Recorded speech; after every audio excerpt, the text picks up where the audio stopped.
Hey everyone, welcome to the Center's Reading Time. I'm Ryan. Today we're going to read The Last Kappa of Old Japan, A Magical Journey of Two Friends by Sunny Seiki. Here we go.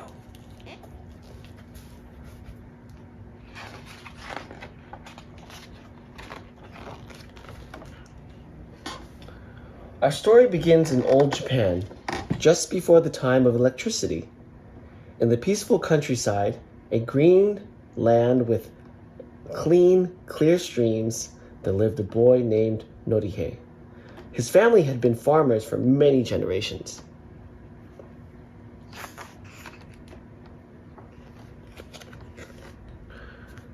Norihei grew up eating fresh food with neighbors who shared their fruits and vegetables. But he didn't just eat the food. He had to cook and clean up too. He even learned to serve each dish correctly, because in old Japan it was the custom for children to serve their elders. Norihei knew that plants need good soil, sunshine, and water. He was proud that his cucumbers were growing especially big. One day, while working in his garden, Norihei heard a loud moan and was amazed to see a strange creature with webbed hands and spots on his back. Norihei had never seen one, but he was sure this must be a kappa. "Are you okay?" Norihei asked the creature. "I've been out of the water too long because I've been eating your tasty cucumbers. Now I'm too weak to go to home." The creature replied in a tiny voice. "Wow," thought Norihei. "It really is a kappa." Norihei splashed water on the kappa, who quickly grew strong again. "Oh, thank you. You are very kind.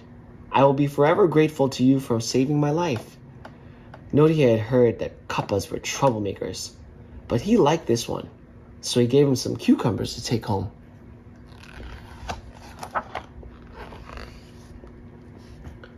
One day, while Norihei was fishing, the kappa came swimming up to him. "I was wondering, what's your name?" the kappa asked. "I'm Norihei," the boy replied. The kappa smiled and said, "I'm Q.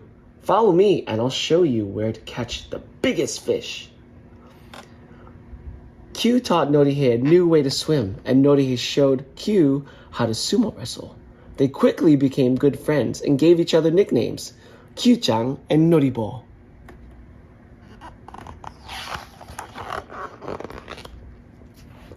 "Noribo, be careful! That eel will give you a shock if you touch it." Norihei was fascinated as Q-chan showed him the secret wonders of the water world. The two friends often met to play in deep, watery canyons, but not far away, a railroad was being built. Japan was changing quickly.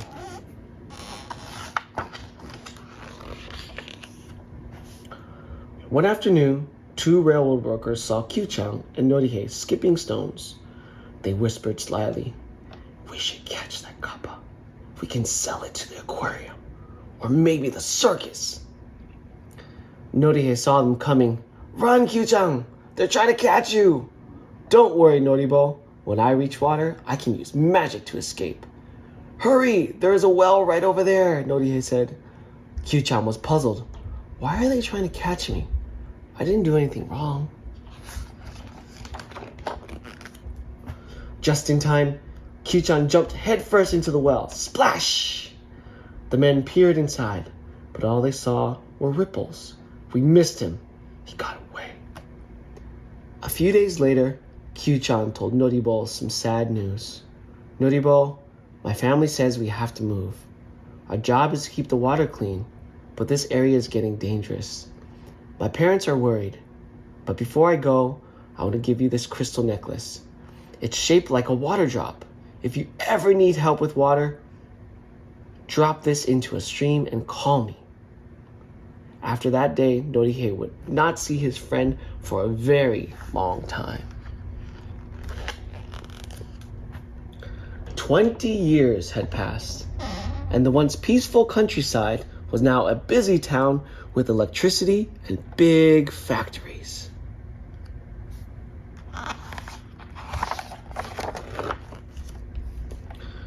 Norihei was no longer a boy, but a grown man.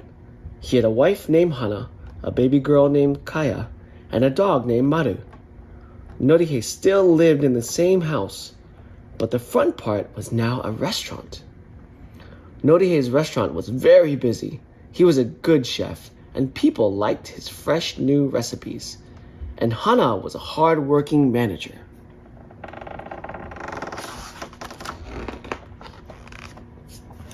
One day, while Norihei and Hana were very busy, baby Kaya ran outside to chase a butterfly. Only Maru the dog saw what happened. "Orf, orf!" Maru barked. Norihei and Hana ran outside. Kaya's pinwheel was on the ground, but Kaya was gone. It seemed that she had fallen into the stream.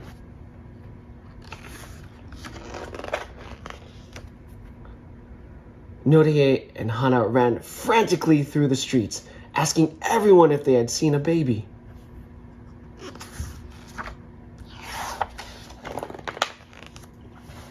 Hours passed, evening came, but the search crew had found nothing. "We're very sorry," they apologized, "but we can't work in the dark. We'll have to wait until morning." Norihei gazed into the water. He had never felt so sad in his life. Then suddenly he remembered the necklace his old friend had given him. "This is my last hope. Q-chan, please, if you're still out there, find our baby." Norihei took a deep breath and dropped the necklace into the water. Hana looked puzzled. Norihei told her about the Kappa and about the necklace and the promise that came with it. But Hana's face was still full of doubt and despair. It was after midnight, but Norihei and Hana couldn't sleep. The only sounds they heard were the ticking of the clock and the hollowing of the wind. They were beginning to lose hope.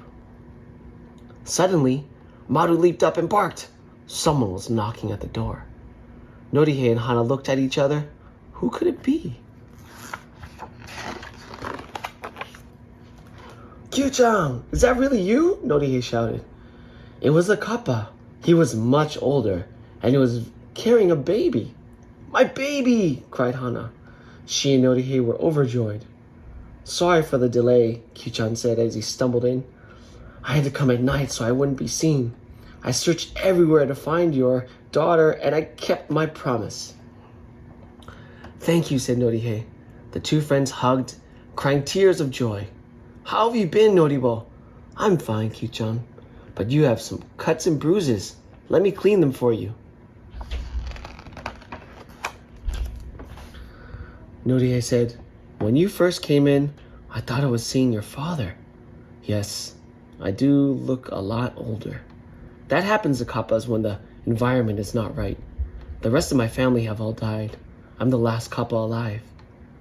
Norihei remembered that the Kappa's job is to keep the water clean. If you die, who will take care of the water? Q-chan looked serious. "It will have to be you humans." Norihei wanted to give Q-chan a special treat. Suddenly, he had an idea. "Q-chan, because it's your favorite food, I've created a special sushi roll made with cucumbers. I'll call it the Kappa roll." Q-chan was very excited. "Wow, I can't wait to try it." That was delicious, but now I have to go back to work. "Goodbye, Q-chan. I'm lucky to have a friend like you," said Norihei.